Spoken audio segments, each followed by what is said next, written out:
If you find that you grip your abs or glutes, have a poor connection to your abs, or an unhappy neck, you won't want to miss checking out this commonly used exercise that I take to the next level.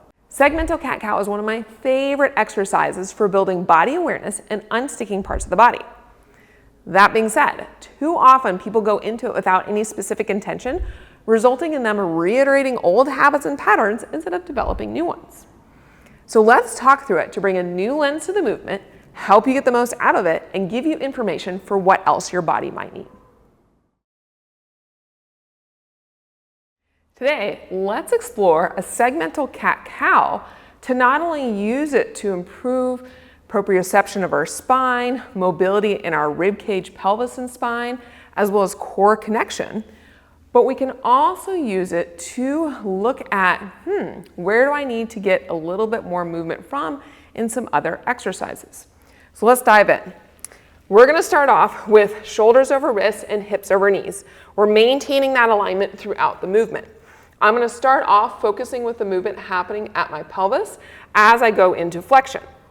So I'm going to think about my sit bones dropping down through the back side of my knees, my pubic bone lifting up towards my head as I go into a posterior pelvic tilt. We can see how this is going to start introducing some lumbar flexion, and then I'm slowly going to flex one segment at a time, moving up my body towards my head, and then introduce a little bit of gentle scapular protraction. Notice that my hips stayed over my knees and my shoulders stayed over my wrists. Now I'm going to go into the extension portion. I'm going to again start at my pelvis, think about my sit bones lifting up towards the ceiling and widening, letting my pelvis tip forward and my lumbar spine extend. And then I like thinking of it as someone walking my fingertips up my back, or like they're playing a piano, to make sure each segment and each vertebra is going into extension, getting to that bra line, and then allowing those shoulder blades to slide towards each other as well. We're introducing some scapular movement with this exercise and not just spine, rib cage, and pelvis. Now we're going to go back in the other direction. Sit bones down through the back side of the knees, pubic bone up towards my head, getting that segmental flexion going slowly, watching in a mirror to see where maybe you might lack the ability to flex and skip and go to excessively move another area. So really looking for that equal movement of both flexion, making sure hips stay over knees, shoulders stay over wrists, center of chest stays pointed straight down towards the ground, and then extension of those sit bones lifting up and widening, pelvis going into an anterior pelvic tilt, back extending, and scapula retracting, watching that those elbows don't bend or turn out. Now, as you go to do that exercise, like I mentioned, we want to watch how you're doing it in a recording to provide feedback of where we need to encourage a little bit more movement from, or maybe we need to hold a little bit more movement back. If you find that you're shifting forwards and backwards through the movement, you can always place your head gently against a wall for that feedback of helping you stay right-centered over your knees and your wrists.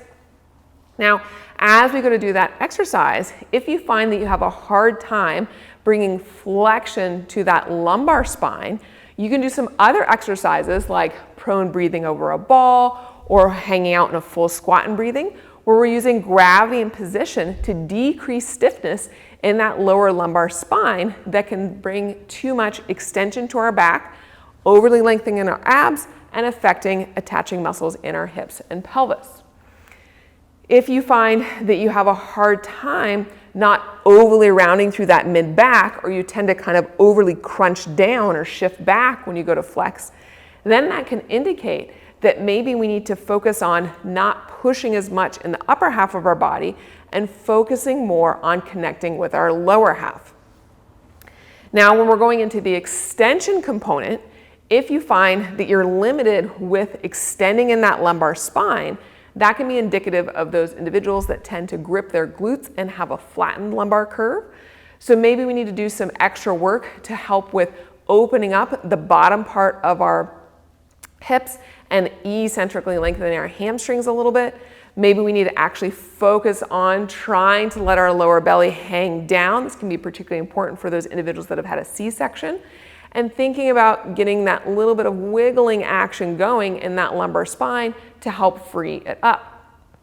If you find you're stickier in the upper half of your body, where you have a hard time getting the scapula to retract, getting extension through that mid-back area, and maybe you then excessively extend in the lumbar spine, this can indicate needing to address what is going on in your chest and serratus. So you might need to focus on the eccentric lengthening component for both a chest press or a serratus press, where we're thinking about that chest opening and shoulder blades sliding back without letting those ribs flare. You maybe need to hang out in that bottom position a little bit and thinking about breathing into that chest wall and letting everything expand a little bit more.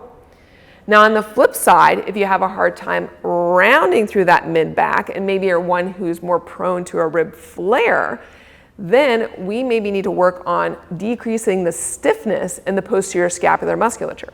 This can be helpful again with doing that full squat breathing and breathing between the shoulder blades, or focusing on the eccentric component of a row where we're using the weight to pull the scapula around into protraction and then inhaling into your back between your shoulder blades into your ribs while making sure that those ribs don't flare forward. Sometimes we can use some of these other exercises to help use load and position to decrease stiffness. So when we go to actively go into that movement in this segmental cat-cow, it is easier to achieve. Did you learn something new? Make sure to like and leave a comment letting me know. If you found the video useful, don't forget to subscribe to our channel to receive notification of new videos. If you gained some insights of what your body might need more of, check out the suggested videos at the end of this video to explore that topic a little bit more. Are you a movement professional who wants even more? Check out the description below for more information on our continuing education offerings. I'll see you in the next video.